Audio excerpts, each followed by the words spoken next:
నమస్తే, నేను మీ Kishore. Welcome to vibrant TV. ప్రస్తుతం నాతో ఉన్నారు కాంగ్రెస్ మాజీ ఎమ్మెల్సీ కపిల్వాయ్ దిలీప్ కుమార్ గారు. సో రాష్ట్ర రాజకీయ పరిస్థితులు 6 నెలలు అయింది, 6 నెలల పైన అయింది, దాదాపుగా 9 నెలలు కావస్తుంది కాంగ్రెస్ గవర్నమెంట్ వచ్చిన తర్వాత. సో అటు బీఆర్ఎస్లో పరిస్థితి ఏంటో మనం చూస్తున్నాం, ఇటు బీజేపీ ఏ రకంగా స్తబ్దుగా ఉంది ప్రస్తుతం. సో వీటన్నిటి మీద, రాజకీయాల మీద, అదేవిధంగా తెలుగు రాష్ట్రాలు అంటే ఆంధ్రప్రదేశ్లో చోటు చేసుకుంటున్న రాజకీయాల మీద కూడా దిలీప్ కుమార్ గారు ఆయన ఏమనుకుంటున్నారు ఒకసారి తెలుసుకుందాం. నమస్తే దిలీప్ కుమార్ గారు. నమస్తే. ఏం చేస్తున్నారు సార్? ఏముంది పాలిటిక్స్లో రిలాక్స్ అంటే వర్డ్ పనికిరాదు కదా. అవును, సో యాక్టివ్గా ఉన్నారనే చెప్పాలా. యాక్టివ్గానే ఉన్నారా? పార్లమెంట్ ఎలక్షన్స్లో యాక్చువల్లీ వాళ్ళు ఎలక్షన్ మేనేజ్మెంట్ కమిటీ చైర్మన్ చేశారు నాకు, ఆల్ పార్లమెంట్ సెగ్మెంట్స్కి. ఓకే. సో అది బాగా తిరగడం జరిగింది అన్ని జిల్లాల్లో. ఈ మధ్యనే అయినాయి కదా. అవును. తర్వాత గ్రాడ్యుయేట్ ఎమ్మెల్సీకి సంబంధించినటువంటి మన తీన్మార్ మల్లన్నది కూడా 3 డిస్ట్రిక్ట్స్ కూడా మమ్మల్ని చూడమన్నారు. మా దాదాపు 50 మంది కమిటీ ఉండే మాది. సో మళ్ళా 1 మంత్ మాకు తీన్మార్ మల్లన్న ఎలక్షన్ కూడా సరిపోయింది. సో ఈ రెండింటి తర్వాత ఇప్పుడు ప్రస్తుతం కాస్త సో తీర్మాన్ మల్లన్న గెలిపించుకున్నారు. పార్లమెంట్ ఎలక్షన్స్ కూడా బాగానే 8 బాగానే కొట్టినట్టున్నారు కదా. కానీ బట్ డబుల్ ఫిగర్ వస్తుందని ఎక్స్పెక్ట్ చేశాను అనుకున్నాం. బట్ మా నివేదికలో 8 వస్తాయని ఇచ్చాం. అప్పుడు మేము చేసిన సర్వే ప్రకారం అన్ని రకాల ఫీడ్బ్యాక్ అంతా కూడా బీజేపీ కొద్దిగా అనూహ్యంగా పుంజుకుందనే రిపోర్ట్ మేము ఇచ్చాం. ఎందుకంటే మనం చూసినట్టయితే బీఆర్ఎస్కున్న ఓటు బ్యాంక్ ఎమ్మెల్యే అప్పుడు వాళ్ళకి 39 ఎమ్మెల్యేలు వచ్చినా తీరా పార్లమెంట్ వచ్చే వరకల్లా అది ఒక 10%కి పడిపోయింది. వాళ్ళకున్న 20-25% ఓటు వాళ్ళు డెలిబరేట్గా బీజేపీ షిఫ్ట్ చేశారు. వాళ్ళు ఇండైరెక్ట్గా చేశారు, డైరెక్ట్గా చేశారు. డైరెక్టా ఇండైరెక్ట్? అంటే ఇండైరెక్ట్ అని అంటే ఓపెన్గా స్టేట్మెంట్ ఇవ్వకపోయినా ఇండైరెక్ట్గా అయితే కార్యకర్తలందరికీ కూడా లేదు మనం కాంగ్రెస్ గెలవకూడదు వాళ్ళ ఉద్దేశంలో. కాబట్టి ఆ ఓటు బ్యాంక్ షిఫ్ట్ అయ్యింది. 100% షిఫ్ట్ ఎప్పుడూ కాదు. ఏ ఓటు బ్యాంక్ కూడా మనం చెప్పినట్టుగా ఈ పార్టీ చెప్తే వేయాలనే రూల్ లేదు. బట్ కొంత ఎమ్మెల్యే ఎలక్షన్స్ వచ్చేవరకల్లా, ఎంపీ ఎలక్షన్ వచ్చేవరకల్లా అసలు దానికే తేడా ఉంటుంది. చాలా తేడా. ఓటు అనేవాడు ఎమ్మెల్యేకి ఓ రకంగా ఓటేస్తాడు, ఎంపీకి వచ్చేవరకు ఓ రకంగా వేస్తాడు. అది అట్లా ఉండంగా అడిషనల్గా వీళ్ళు 0 అయిపోతున్నాం కాబట్టి అక్కడ బీఆర్ఎస్ పొజిషన్ కూడా ఏంటంటే అటు ఇటు పక్కన కాంగ్రెస్ పార్టీకి సపోర్ట్ చేయలేని పరిస్థితి, ఇటు పక్కన బీజేపీకి సపోర్ట్ చేయలేని, ఓపెన్గా చేయలేని పరిస్థితి. కాబట్టి షిఫ్ట్ చేశారు. కొన్ని పదాలు మీరు అంటున్నారు, ఓపెన్గా చేయలేని పరిస్థితి వాళ్ళకు ఉంది కాబట్టి. బట్ ఇండైరెక్ట్గా మాత్రం డెఫినెట్గా వాళ్ళు షిఫ్ట్ అయింది ఆ ఓటు బ్యాంక్. మీరు చెప్పేది దాంతో మేము సర్వే చేసిన సందర్భంలో మేము ముందుగానే దాన్ని ఒక 1 వీక్ ముందు పసిగట్టాం ఈ ఓట్ బ్యాంక్ షిఫ్ట్ అవుతుందని. అది మేము నివేదిక ఇచ్చాము. ఓట్ బ్యాంక్ అనేది టాక్ట్ఫుల్గా వాళ్ళు కాంగ్రెస్ను ఓడించడం కోసం బీజేపీకి షిఫ్ట్ చేస్తున్నారనే రిపోర్ట్ మేము ఇచ్చాము. బట్ అది you can't control it, right? But లేటెస్ట్గా బీజేపీ కూడా బీఆర్ఎస్ని విలీనం చేయమని అడుగుతోందని చెప్పి మాటలు ఏవో వస్తున్నాయి. నిజమైనా దాంట్లో ఎంతవరకు నిజం ఉంది? కేటీఆర్ గారు కుండ బద్దలు కొట్టినట్టుగా చెప్పారు. చర్చిత్ అట్లాంటివి అసలు ఎట్టి పరిస్థితిలో జరగదని అన్నారు. ఏది కాదంటే అదే చేస్తుంటారు, ఓపెన్గానే కాదంటారు, అరేంజ్మెంట్ అదే ఉంటుంది. బట్ ఇప్పుడున్న పరిస్థితులు ఈ కవిత దాదాపుగా 4 నెలల నుంచి జైల్లో ఉండటం, అవును, కేసీఆర్కు ఆమె చాలా ప్రీతిపాత్రమైనటువంటి కూతురు, అవును, కేటీఆర్తో కంటే ఎక్కువ దగ్గర. ఎందుకంటే ఆ ఫ్యామిలీతో నేను చాలా రోజులు అసోసియేట్ అయి ఉన్నాను. హరీష్ కంటే కేటీఆర్ కంటే ఎక్కువ ఆమె దగ్గర కేసీఆర్కి. అదొక షాక్ ఆయనకి. సో ఆ అమ్మాయిని బయటికి తీసుకురావాలంటే ఇప్పుడున్న పరిస్థితిలో అంత ఈజీ అయితే కాదు. మనం చూసాను, నేను మన సిసోడియా బయటికి రావాలంటే 1.5 year పట్టింది. 1.5 year పట్టింది సిసోడియా వల్ల. ఆమె కూడా అన్ని రోజులు ఉండేటువంటి పరిస్థితి ఉంటుంది. కాబట్టి ఏదో రకంగా ఒక కాంప్రమైజ్ అనేది బీజేపీతో పెట్టుకోకపోతే రాబోయే రోజుల్లో కేసులు ఇంకా మరికొన్ని రావచ్చు. అది ఎందుకంటే మనం చూసాం, ప్రధానమంత్రి లాంటి వాడు ఇక్కడ భ్రష్టాచార సర్కార్ అన్నాడు, ఇది ఫ్యామిలీ రూల్ అన్నాడు. దీనికి హర్ పైసేకా హిసాబ్ కితాబ్ నికాలింగే అని అన్నారు. పిఎం అన్నాడు, ఎవరో కాదు. అవును. సో మరి ఎట్లా? సో దాని అర్థం ఇంకా కొన్ని వాళ్ళు ఇన్వెస్టిగేషన్ చేయొచ్చు, మరికొన్ని కేసులు చుట్టుముట్టచ్చు అని ఉంది. కాబట్టి ఈ నేపథ్యంలో అటు ఉన్న కేసు డాక్టర్ మీదకి పోవాలన్నా, కొత్త కేసులు తప్పించుకోవాలన్నా పొలిటికల్గా ఇక్కడ కాంగ్రెస్ వాళ్ళు ఎదుర్కొనే పరిస్థితి కూడా లేరు. సో దీన్ని ఎదుర్కోవాలంటే వాళ్ళకు ఏదో పద్ధతిలో బీజేపీతో అలయన్స్ పెట్టుకోవడమే మార్గం అని నేనైతే అనుకుంటున్నాను. ఓకే, అది ఎంతవరకు కరెక్ట్గా మనం చెప్పలేం కానీ, బట్ అందులో భాగంగా మీరు అన్నట్టు ఆ సంప్రదింపులు జరుగుతూ ఉండొచ్చు. ఏదో కాంప్రమైజ్ ఫార్ములా అనేది ఏదో ఒకటి వాళ్ళు మీకు తెలుస్తాయి, ఎందుకు తెలియకుండా ఎందుకు ఉంటుంది? నిజమే కాదు, సోషల్ మీడియాలో కానీ పేపర్లో కానీ అంత రూమర్ వస్తుంది. అందుకనే కేటీఆర్ రియాక్ట్ అయ్యాడేమన్నా తెలియదు కానీ ఆ రూమర్ అయితే చాలా స్ట్రాంగ్గా ఉంది. వీళ్ళకి వేరే మార్గాంతరం లేక. కానీ అంత రాజకీయ అనుభవం, ఉద్యమ అనుభవం, ఇంత ఇవన్నీ చేసుకుని ఒక పార్టీని పెట్టుకున్న తర్వాత ఏ ఒక అదేంటి నేషనల్ పార్టీకి కూడా సపోర్ట్ లేకుండా మనుగడ సాధించాలని ప్రాంతీయ పార్టీ ముందుకెళ్ళడం అనేది కొంచెం హత్య సదృశ్యం కాదని అంటారు. అది గతంలో జరిగింది కదా, అది గతంలో జరిగింది కదా. ఆయన దానికోసమే బీఆర్ఎస్ పార్టీ పెట్టి అవును. ఎక్కడ కాంటెస్ట్ చేయలేని పరిస్థితి, ఎక్కడ గెలిచిన పరిస్థితి కూడా లేదు కదా. దాని ద్వారా కాంటెస్ట్ కూడా నాకు తెలిసి ఎక్కడ చేయలేదు ఆయన.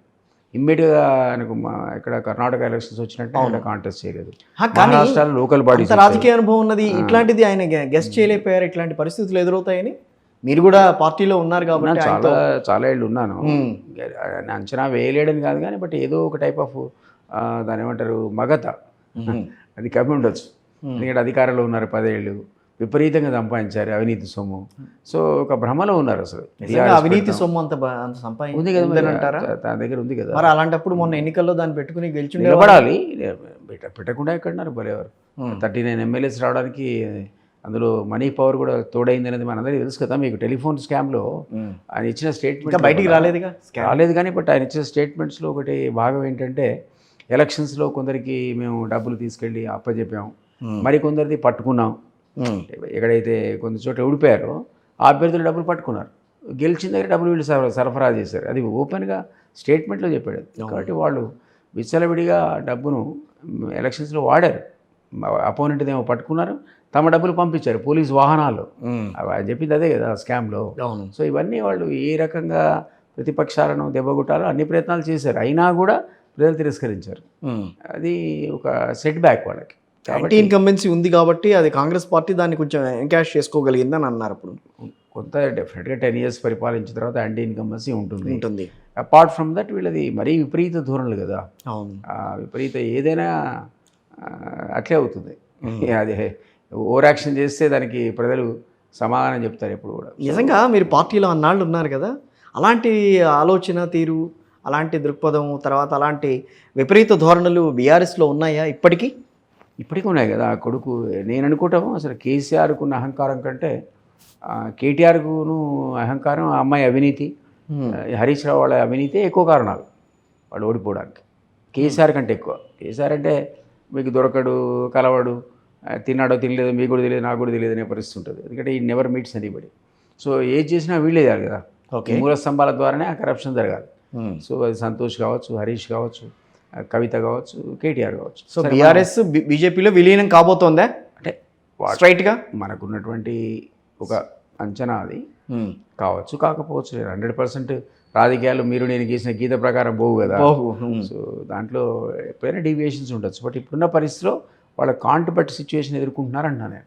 కాంటుబట్ లేకపోతే మరిన్ని కేసులు, లేదా అమ్మాయి బయటికి రాకపోవటం, ఇది వాళ్ళు జీర్ణించుకోగలిగే అంశం కాదు. సో దాని దృష్ట్యా మనం ఒక అంచనా తప్ప నేను అన్నట్టు పాలిటిక్స్ డెఫినెట్లీ. సో మళ్ళీ బీఆర్ఎస్ పుంజుకునే అవకాశం లేదా? మనం చూసాం కదండి ఎంపీ ఎలక్షన్స్లో కనీసం డిపాజిట్లు కూడా రాని పరిస్థితి అన్ని చోట్ల. ఎవరు కూడా ఎక్స్పెక్ట్ చేయలేదు. కేసీఆర్ని ఎవరు అడిగితే ప్రధానమంత్రి పదవికి మీరు పోటీ పడతారంటే అవకాశం వస్తే ఎందుకు పడననే లెవెల్లో ఉండే ఆయన. అయినా సరే మాకు 10 సీట్లు వస్తాయి, తక్కువ రావనేటువంటి అంచనాలో ఉన్నవాడు ఎక్కడా డిపాజిట్ రాలేదు. ఒక్క దగ్గర అనుకుంటా ఇక్కడ డిపాజిట్ వచ్చిన సందర్భం తప్ప, ఆఖరికి డిపాజిట్ కూడా వాళ్ళకి రాదు అని మీరు అనుకోలే, మేము అనుకోలే, అంతగా పడిపోయారు వాళ్ళు. సో దీని నుంచి వాళ్ళు రికవర్ కావడం అన్నది చాలా కష్టం. అది పొలిటికల్ పార్టీస్ని అయిపోయిందని ఎప్పుడు రైట్ ఆఫ్ చేయలేము. కాంగ్రెస్ పార్టీ చేసే పరిపాలన ఏదే బీఆర్ఎస్ లాంటి పార్టీలకి మళ్ళీ ఊతం ఇచ్చే అవకాశం లేకపోలేదు కదా. డెఫినెట్లీ ఏంటంటే మేము తప్పులు చేస్తే, మేము ఫెయిల్ అయితే అప్పుడు అవకాశం వస్తుంది. మేము కనుక సక్సెస్ అయ్యామనుకోండి, మేము ఎలక్షన్ హామీలన్నీ నెరవేర్చామనుకోండి, అప్పుడు ప్రజలు మళ్ళీసారి మమ్మల్ని ఆదరిస్తారు తప్ప వేరే పార్టీ వైపు చూడరు. వాళ్ళకి ఎట్లా 10 years అవకాశం ఇచ్చారు, మాకు కూడా ఇంకో టర్మ్ ఇస్తారు. ఏదో కాస్త మంచి పనులు చేశారు, చేయని ఇంకో టర్మ్ అనుకుంటారు. అంటే as of now Congress party గురించి మనం సో ఇంత టెన్యూర్ నడిచింది కాబట్టి రేవంత్ రెడ్డి గారి పాలన గురించి చూస్తే ఓకే పర్వాలేదు అని అనిపించినా, తెలంగాణ ప్రజలు ఇంకా కూడా ఆయన్ని విశ్వసించడానికి కొంచెం వెనకడుగు వేస్తున్నారేమో అని అనిపిస్తోంది. ఆయన పాలన విషయంలో కానీ, ఆయన ఇచ్చిన హామీల విషయంలో కానీ. Too early to comment. ఎందుకంటే మీకు మీరే అన్నట్టుగా హార్డ్లీ 6 months కదా పరిపాలన. అంతే కదండి. 2 నెలలేమో ఎలక్షన్స్లో పోయినాయి. నిజమైన పరిపాలన 6 నెలలు చేశాము. సో అంత 6 నెలల లోపలే ఒక అంకులుదానికి ఓటర్ రాడు. మాకు ఇంకొక 6 నెలల్లో ఇంకో 1 year టైం ఇస్తాడు. ఆ లోపల మేము ఇచ్చినటువంటి హామీలన్నీ కూడా ఖచ్చితంగా హామీలు నెరవేర్చడం ఓ ఎత్తు అయితే, అభివృద్ధి విషయంలో హైదరాబాద్ లాంటి సిటీలో అభివృద్ధి విషయంలో ఇప్పటి వరకు ఎక్కడా కూడా అడుగులు ముందుకు పడలేదు కదా. ఇప్పుడు 10,000 crores వాళ్ళు అలాట్ ఇచ్చారు, అలాట్ చేశారు. అది గతంలో ఎప్పుడు జరగలే కదా. అవును. హైదరాబాద్ సిటీ డెవలప్మెంట్కి 10,000 crores బడ్జెట్లో పొందుపరచడం అనేది మీకు ఎప్పుడు ఏ గవర్నమెంట్ చేయలే, ఫస్ట్ టైం మా గవర్నమెంట్ చేసింది అది. సో అది మామూలు అమౌంట్ కాదు అది 10,000 crores అనేది. Then అవును. దీంట్లో మెట్రో కూడా అక్కడికి ఓల్డ్ సిటీ నుంచి ఎయిర్పోర్ట్ దాకా ఎక్స్టెన్షన్ అనే విషయం చెప్పారు. దానికి అది సంబంధించి లాస్ట్ ఉన్నదే కేటీఆర్ గారు లాస్ట్ ప్రతిపాదన గవర్నమెంట్లో ఆయన మాట్లాడింది అది కూడా. లేదని కాదు, బట్ దాని ఇంప్లిమెంటేషన్ వాడు ఈవెన్ కొబ్బరికాయ కూడా కొట్టలేదు, స్టార్టే కాలే వర్క్. అది ఇప్పుడు మేము చేసే సంకల్పంతో ఉన్నాం కాబట్టి ఇవన్నీ డెవలప్మెంట్కి ఇండెక్స్లే. సో రేపు పొద్దున దీనికి కావాల్సిన అమౌంట్ ఎక్కడ అంటే బయట నుంచి తెచ్చుకుంటాం. ఇప్పుడు ఎక్కడి నుంచో లోన్స్ తీసుకుంటాం. జపనీస్ ఎయిడ్ ఉంది, దాదాపు 60,000 కోట్ల ఎయిడ్ తీసుకునే ఆలోచనలో ఉన్నాడు సీఎం. వాళ్ళతో ఆల్రెడీ ఒక ప్రిలిమినరీ టాక్స్ అయిపోయినాయి. అది 1.5% ఇంట్రెస్ట్. గతంలో టీఆర్ఎస్ 9%, 10%, 12% వడ్డీలు తెచ్చుకుంటే ఇది 1.5% వడ్డీ. అంత లో, ఎందుకంటే గవర్నమెంట్ ఏజెన్సీ లాంగ్ టర్మ్ రిపేయింగ్ దానికి పద్ధతి ఉంది. మొదటి 10 ఏళ్ళు మారటోరియం ఉంది. ఫస్ట్ 10 years మీరు రిపే చేయాల్సిన అవసరం లేదు అసలు, మారటోరియం. నెక్స్ట్ అక్కడి నుంచి స్టార్ట్ అవుతుంది 11th year నుంచి. So it's a big facility. 60,000 కోట్లు అక్కడ తెచ్చుకుంటే మోస్ట్లీ ఎలివేటెడ్ కారిడార్ కానీ లేకపోతే ఇక్కడ ఉన్నటువంటి మెట్రో కానీ ఇట్లాంటి వాటికైనా. అంటే ఇప్పుడు అవన్నీ కూడా రావాలి, కార్యరూపం దాల్చాలి కదా. కార్యరూపం దాల్చిన తర్వాత ఏదైనా అంటే గత ప్రభుత్వం యొక్క ప్రియారిటీస్ వేరే ఉండే. మీరు చూసారు కదా, ఒక మిషన్ భగీరథ, మిషన్ కాకతీయ, లేదా కాళేశ్వరం, దళిత బంధు, ఇట్లాంటివి అంటే పాపులిస్ట్ టైప్. మన కళ్ళెదురుగా కాళేశ్వరం కూలింది. నిజంగా కేసీఆర్ ఓడిపోవడానికి అదో కారణం. ఎందుకంటే జస్ట్ బిఫోర్ ఎలక్షన్ కూలింది అది, కూలడం, కుంగిపోవడం ఆ పిల్లర్. ఇప్పుడు మేడిగడ్డ కూడా చూపిస్తున్నారు కూలిందని చెప్పి, అక్కడ క్రాక్స్ వచ్చినాయని చెప్పి. అది కారణం వల్ల డెఫినెట్లీ దాని ఇంపాక్ట్ దాని మీద పడ్డది. కాదు సార్ దిలీప్ గారు, ఇప్పుడు మీరు రాజకీయంగా చాలా అనుభవం ఉన్నవారు. ఇప్పుడు గతంలో దాదాపుగా 125 సంవత్సరాల కాంగ్రెస్ చరిత్రలో ఏవి ఎక్కడా కూడా అవినీతి జరగకుండా, ఎక్కడ ఏవి ప్రాజెక్టుల విషయంలో ఎక్కడ అవినీతి జరగకుండానే పార్టీ ఇన్నాళ్ళు మనుగడ సాగించిందా? లేదు కదా.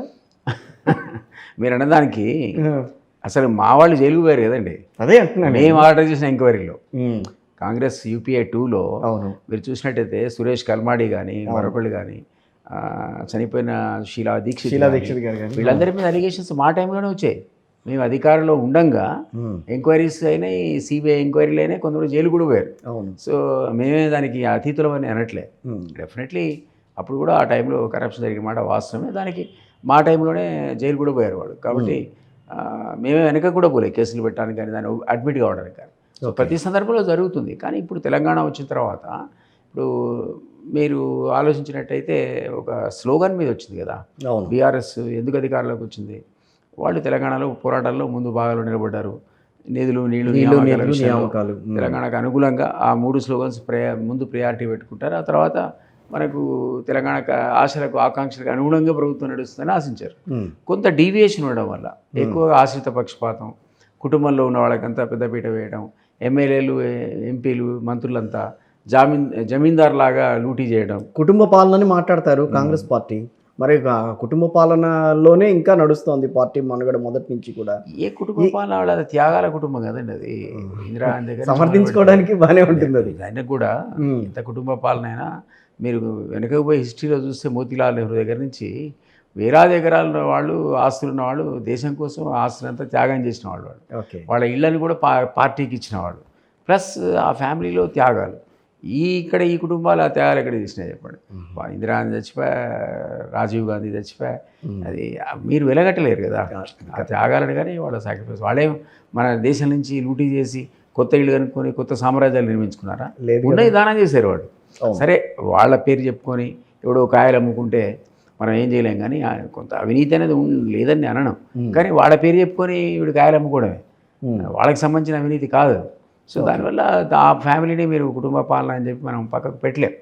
లేకపోతే ఇప్పటికి కూడా ఆ ఆదరణ ప్రజల్లో ఎందుకు ఉంటుంది చెప్పండి. ఈ రోజు కూడా కాంగ్రెస్కి ఒక ఫిక్స్డ్ ఓటు బ్యాంక్, ఎస్సీలు కానీ, ఎస్టీలు కానీ, క్రిస్టియన్ మైనారిటీస్ కానీ, ముస్లిమ్స్ కానీ ఎందుకు ఫిక్స్డ్ చేస్తారు? ఓటు బ్యాంక్, వాళ్ళకు విశ్వాసం కాంగ్రెస్ మాకు మంచి చేస్తుందని. కానీ 19 రాష్ట్రాల్లో మొన్నటి వరకు అసలు అధికారంలో లేని పార్టీ కదా.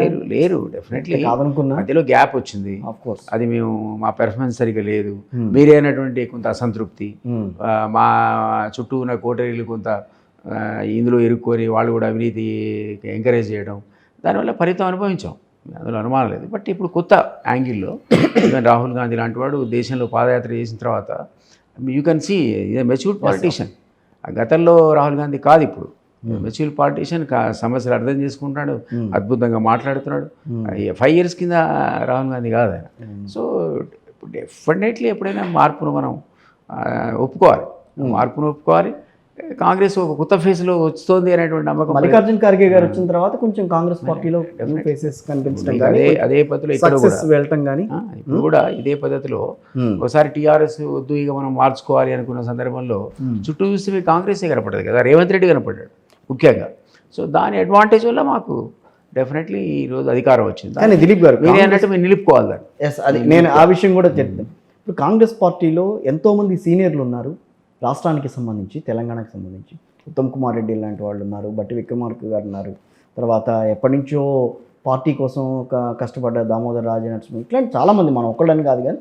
సో అందరినీ వాళ్ళకి దక్కని ముఖ్యమంత్రి పదవి ఈయనకి ఇవ్వటం అనేది మొదట్లో చాలా వ్యతిరేకత కనిపించింది. ఆ వ్యతిరేకత ఇప్పటికీ కూడా చాప కింద నీరులా నడుస్తోందని చెప్పి అని అంటున్నారు కాంగ్రెస్ పార్టీకి సంబంధించిన కొంతమంది సీనియర్ నేతలు. ఇంకా ఇన్నాళ్ళు అయినా కూడా మీకు తెలంగాణ ఇచ్చిన తర్వాత కాంగ్రెస్ మీకు తెలుసు ఒకటే పోటీ చేసింది.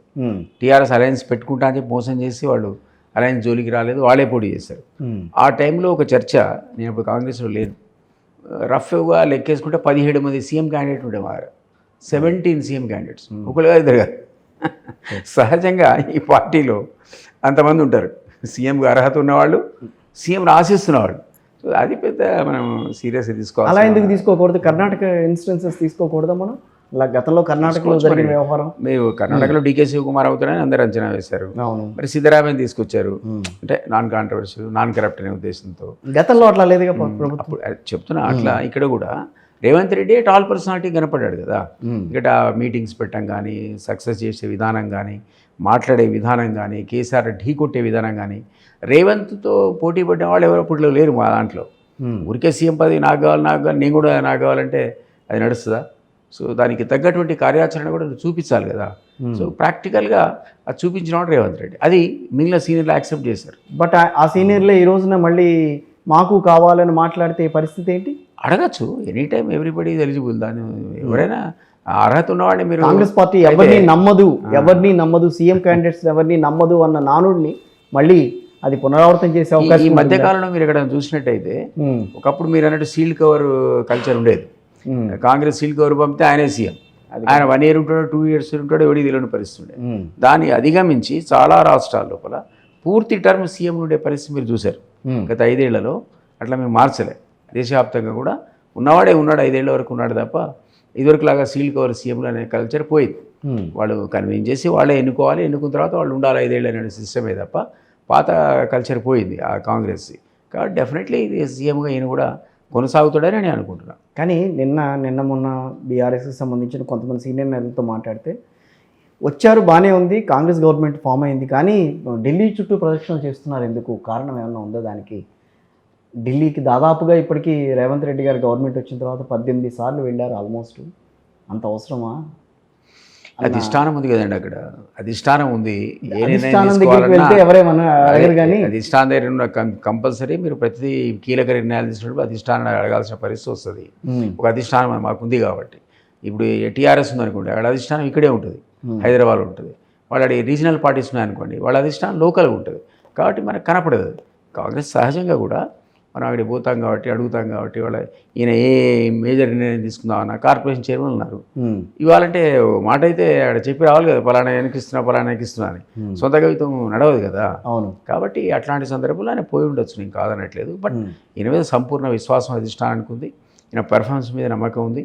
మనం చూసిన పెర్ఫార్మెన్స్లో కూడా డెఫినెట్లీ ఈయన ఆశించిన స్థాయిలోనే పనిచేస్తున్నాడు. తక్కువ ఏమాత్రం మీరు అంచనా వేయడానికి.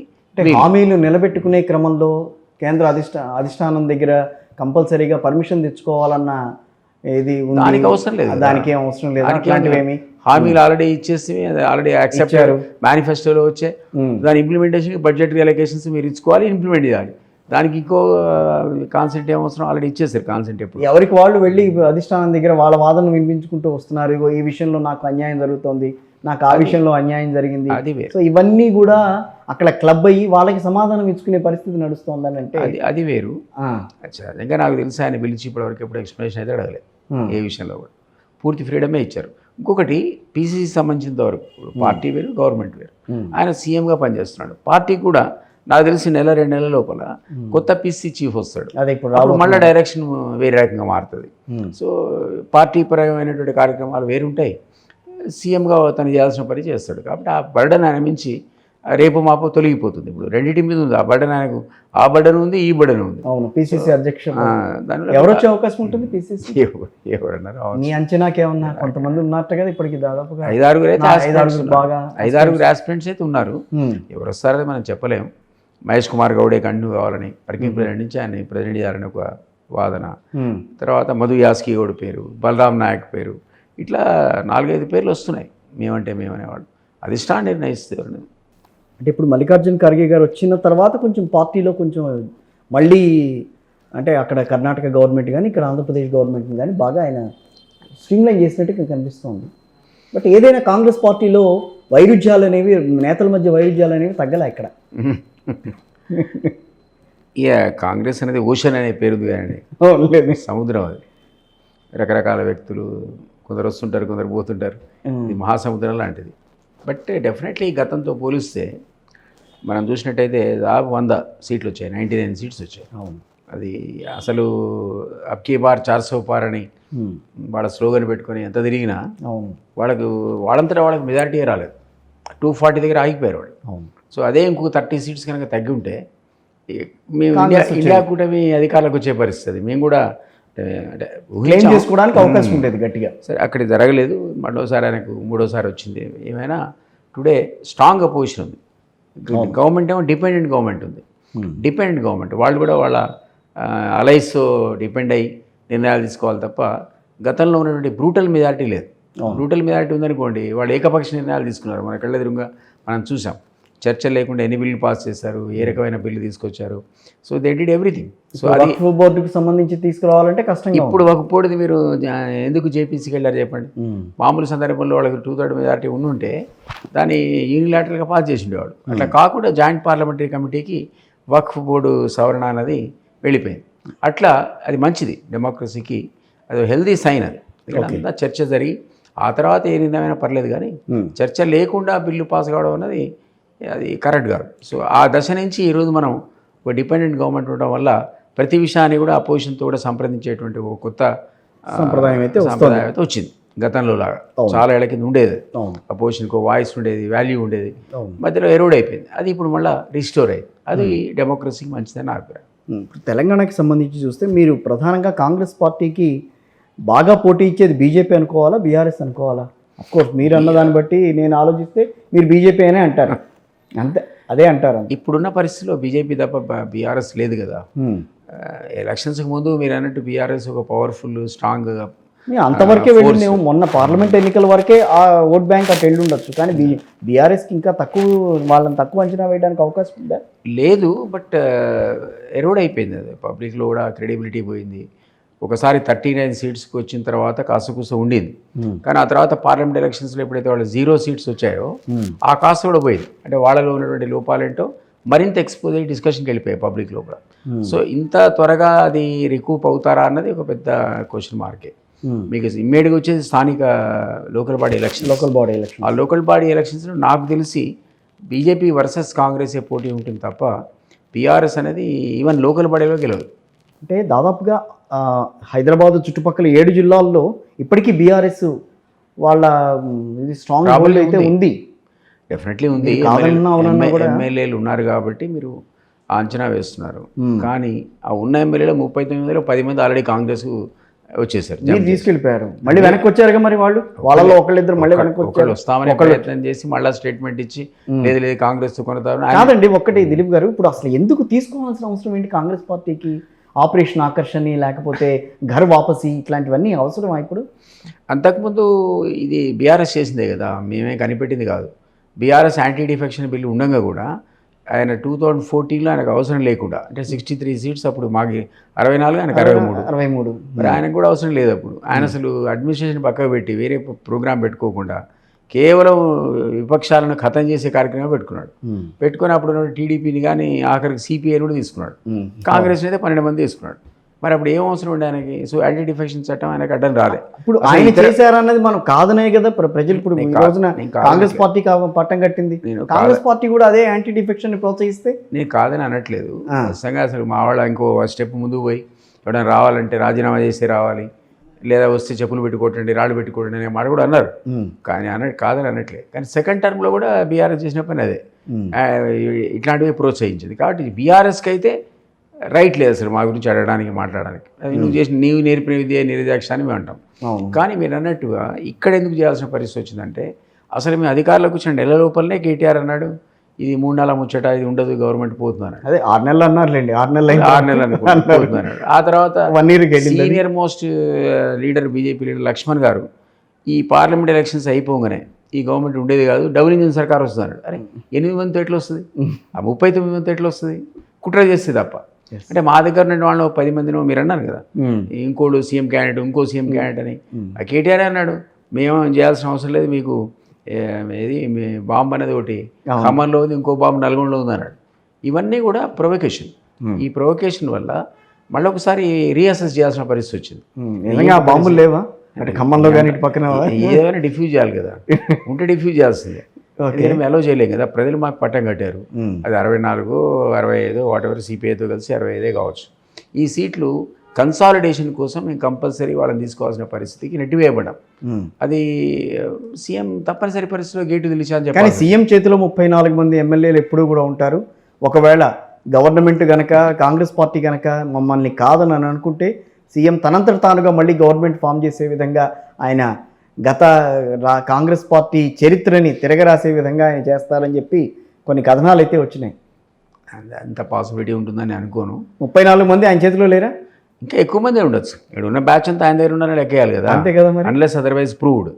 వేరే ఎవడైనా మేము రేపు ఒకనొక పరిస్థితుల్లో ఏదైనా కాంగ్రెస్ అధిష్టానం రేవంత్ రెడ్డి వద్దు అని అంటే గనక ఆయన దిగటానికి కూడా ఒప్పుకోకుండా, ఆయన దిగటానికి అదే అలాంటి సిచ్యువేషన్స్ రానియకుండా ఆయనే మేనేజ్ చేస్తాడని చెప్పి వాదన అయితే బయటకు వస్తుంది. నిజంగానే అంత ఈజీ అయితే కాదండి. అందులో భాగంగానే అటు పక్కన ఉన్న తెలుగుదేశం పార్టీని మళ్ళీ ఇక్కడ జవసత్వాలు నింపుకునే విధంగా, వాళ్ళని ప్రోత్సహించే విధంగా ముందుకు వస్తున్నారు. ఏం ప్రోత్సహిస్తే ఎప్పుడు సంగతి అది నెక్స్ట్ 5 years తర్వాత వచ్చే వ్యవహారమే. కానీ అవును, ఇప్పటికిప్పుడైతే రివ్యూ కాలేరు కదా.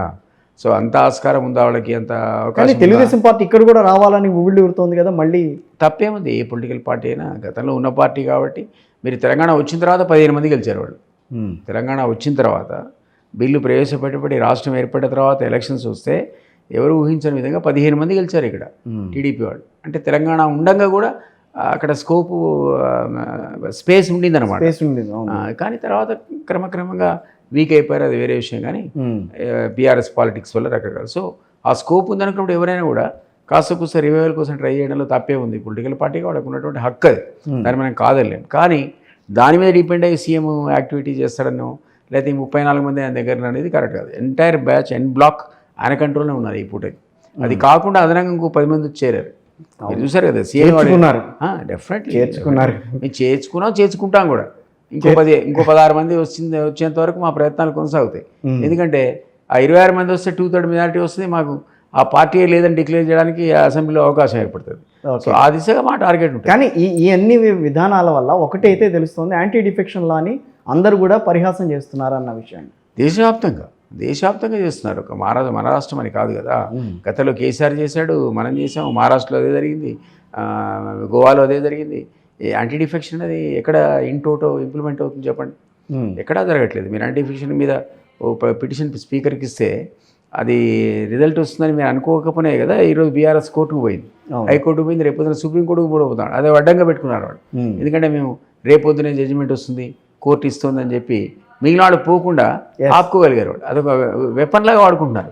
అది జరగదు, పోదు. మనకు తెలుసు స్పీకర్ పవర్స్ లోపల కోర్టు ఎప్పుడు కూడా ఇంటర్ఫియర్ కాదు. కానీ దిలీప్ గారు, ఇంకొక క్వశ్చన్ అడుగుతా. చంద్రబాబు లాంటి వాళ్ళు సీనియర్ నేతలు మళ్ళీ తెలంగాణలో గట్టిగా రావాలి అన్న ప్రయత్నం చేయటం అనేది, రేవంత్ రెడ్డి ఉండగా ప్రయత్నం చేయటం అనేది, దాన్ని ఏ సంకేతంగా భావించాలని అంటారు? వాళ్ళు ప్రయత్నం చేయడంలో తప్పులేదు. రకరకాల పార్టీలు ఇక్కడ ఉన్నాయి. అందులో టీడీపీ గతంలో ఉండి ఇక్కడ యునైటెడ్ ఆంధ్రప్రదేశ్లో అధికారాన్ని అనుభవించినటువంటి పార్టీ. అవును. సో ఆ పార్టీకి తెలంగాణ వచ్చిన తర్వాత వీక్ అయింది, కానీ కాస్త కూస్తో బేస్ అయితే ఉంది కదా. సో వాళ్ళు తిరిగి వాళ్ళు ఇక్కడ మేము ఉంటాము, మేము గెలుస్తాము 10 సీట్లు అంటే మనం ఎట్లా కాదంటాం. దానికి రేవంత్ రెడ్డి గారు ఎంకరేజ్ చేస్తారని మనం కూడా అని వీల్లేదు. నేను అనలా మాట, మీరే అంటున్నారు. అంటే చెప్తున్నా వాళ్ళిద్దరు గురు, ఎందుకంటే అదే వాసన ఇప్పుడు అది ఉన్న పరిస్థితిలో గురు శిష్య సంబంధం అని అవును ఏ సీఎంఏ చెప్పుకున్నాడు, మనం చెప్పేది ఉంది. కానీ సో అంత మాత్రం చేత కాంగ్రెస్ పార్టీకి డెట్రిమెంటల్గా ఉండి టీడీపీ గ్రోత్ని ఎవరు ఎంకరేజ్ చేస్తారు? So but at the same time నేను అన్నట్టుగా స్కోప్ ఉంటే ఎవరైనా ప్రయత్నం చేస్తారు, అందులో తప్పే ఉంది. కానీ టీడీపీ లాంటి పార్టీ ఈ రోజు ఇక్కడికి రావటం అంటే మళ్ళీ ఏదో రకంగా ఇక్కడ వేళ్ళూనుకునే ప్రయత్నం చేయటం అని అంటే అది కాంగ్రెస్ పార్టీకి ఇబ్బందికర పరిణామా లేకపోతే బీఆర్ఎస్కి ఇబ్బందికరమా? ఏ రకంగా ఆలోచించాలంటారు? అది అంత కరెక్ట్గా అయితే మనం అసెస్ చేయలేము. బీఆర్ఎస్ అయితే యాజ్ ఇట్ ఈజ్గా వీక్ అయిపోతుంది. వీక్ అయిపోయినాక ఎటు పోవాలా, ఓటు ఎటు షిఫ్ట్ కావాలంటే కొంత బీజేపీ కొంత మాకు వస్తుందని ఇంతకుముందే అన్న. 100% మాకు వస్తుందని మనం చెప్పలేం కదా. అవును. బట్ ఏదేమైనా ఇంకొక 1 ఇయర్కో 2 ఇయర్స్కో మా పెర్ఫార్మెన్స్ మీద ఎవరైనా కూడా లేవాల్సిందే తప్ప పెర్ఫార్మెన్స్ మాది అనుకున్న పద్ధతిలో ఈ పథకాలు 5 ఏళ్ల పాటు కొనసాగించేసి మేము అనుకున్న పద్ధతిలో అన్ని కూడా మేము నెరవేర్చామనుకోండి, అప్పుడు వేరే వాళ్ళకి స్కోప్ ఉండదు. ఇంకోసారి టైం ఇద్దాం, మళ్ళీ ఛాన్స్ ఇద్దామని అనుకుంటారు. కర్ణాటకలో ఇప్పటికీ కొన్ని పథకాల విషయంలో కొంత సందిగ్ధత కనిపిస్తోందని అంటున్నారు. సో ఇక్కడ కూడా మరి అట్లాంటి పరిస్థితి వస్తే కాంగ్రెస్ పార్టీ నిలదొగ్గగలదా? చూడాలి. డెఫినెట్లీ మనం ఇచ్చిన హామీలు నెరవేర్చకపోతే దాని ఇంపాక్ట్ నెగటివ్ ఉంటుంది మన మీద.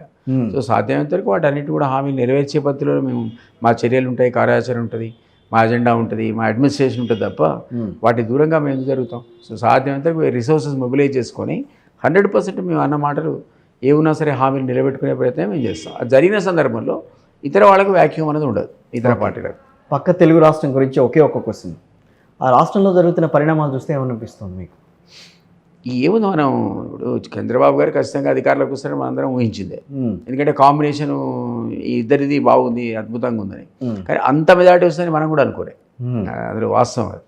మరీ 10కి 11కి ఆయన దిగదారిపోతాడని అనుకోలేదు. జగన్ యొక్క అహంకారం, ఆయన యాక్టివిటీ అంతా కూడా ముందే చాలా ముందు ఫీలర్స్ వచ్చాయి, ఇండికేషన్స్ వచ్చాయి.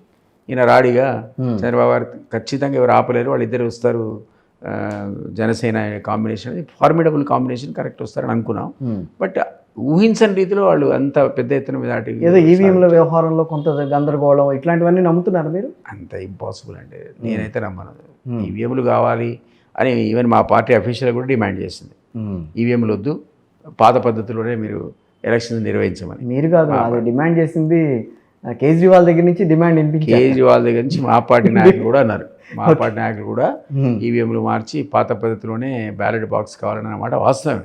నా అఫీషియల్ వర్షన్ అది కాకపోయినా, పార్టీ వర్షన్ కాకపోయినా, నేనైతే పర్సనల్గా నేను కూడా ప్రిసైడింగ్ ఆఫీసర్గా పనిచేశాను. ఆఫీసర్గా పనిచేసినోడే కదా.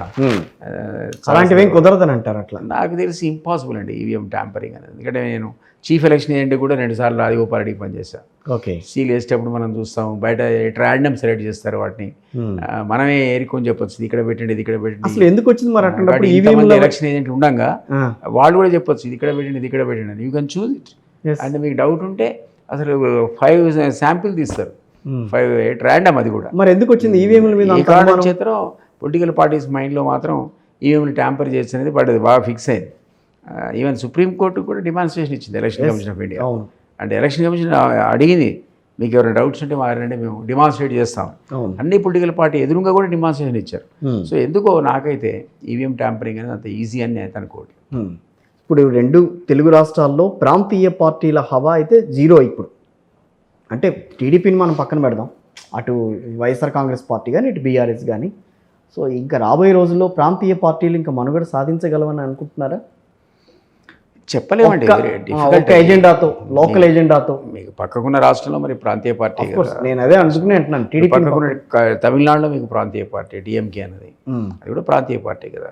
సో మీకు ఒరిస్సాలో కూడా అది ఆల్మోస్ట్ మొన్న ఒరిస్సాలో వచ్చింది అని చెప్తున్నా మీకు అన్నీ.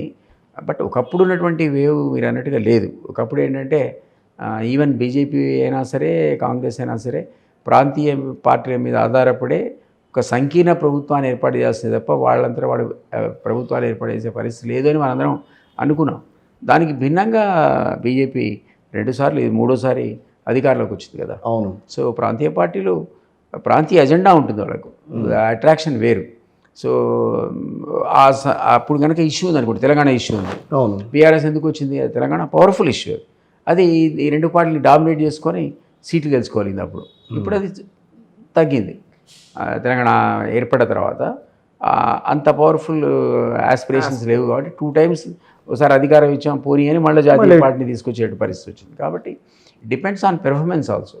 అక్కడ ఉన్న అంశాన్ని బట్టి కూడా ఉంటుంది ఒక్కోసారి. సో నా ఉద్దేశంలో ఇప్పుడున్న పరిస్థితుల్లో అయితే డెఫినెట్గా మరి సంకీర్ణ రాజకీయాలు కొంచెం దూరమై నేషనల్ పార్టీసే ముందుకు వచ్చాయి.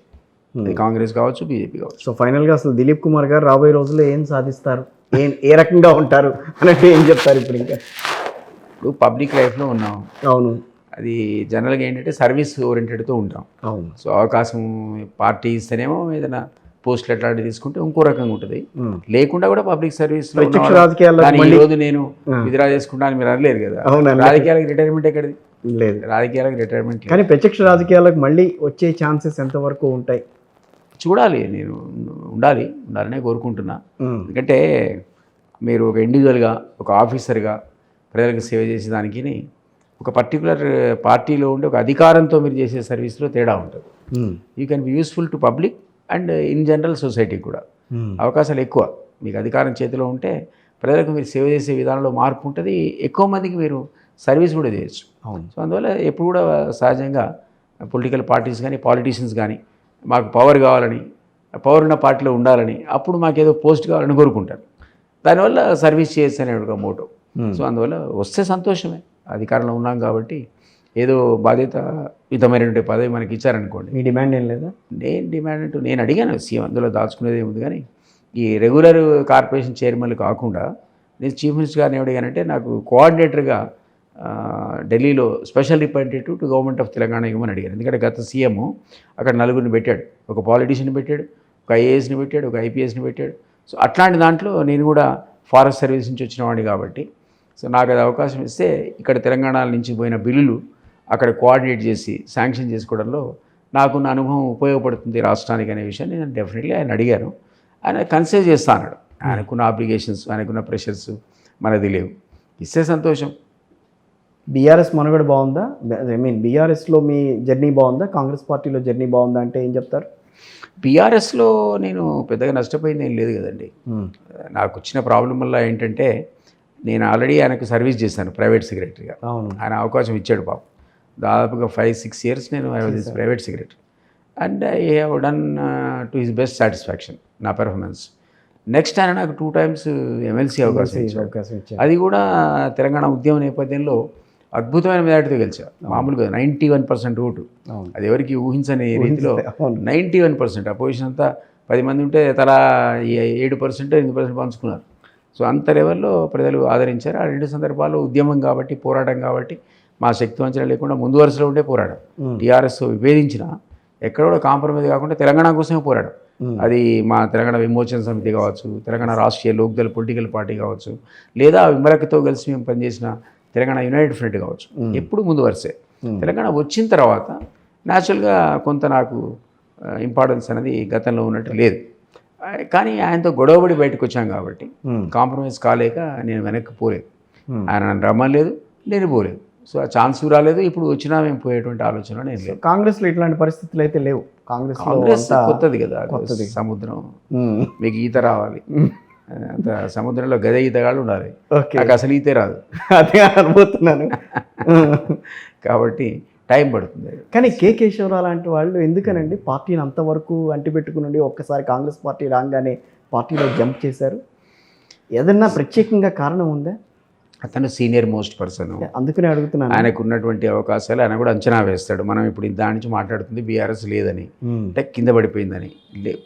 తిరిగి పుంజుకోవడానికి వెరీ టైం పడుతుంది. కాబట్టి ఆయన చాలా తెలివిగలడు, స్టూడెంట్ పాలిటీషియన్. పార్టీని వాడుకుని వదిలేశారని చెప్పానంటే అనడానికి వీల్లేదు. కానీ ఇక్కడ ఇది పార్టీ ఇప్పట్లో రివైవ్ అయ్యే అవకాశం లేదనుకుని మళ్ళీ తన హోమ్ కమింగ్ అన్నాడు కదా, పాత గుడికే నేను చేరా అన్నాడు. ఆ రకంగా జితేందర్ రెడ్డి కావచ్చు, ఈర కావచ్చు వచ్చేసారు కదా. జితేందర్ రెడ్డి అంటే బీజేపీ నుంచి వచ్చాడు. అంతకుముందు ఆయన కూడా టీఆర్ఎస్లో ఎంపీ ఉన్నవాడే కదా.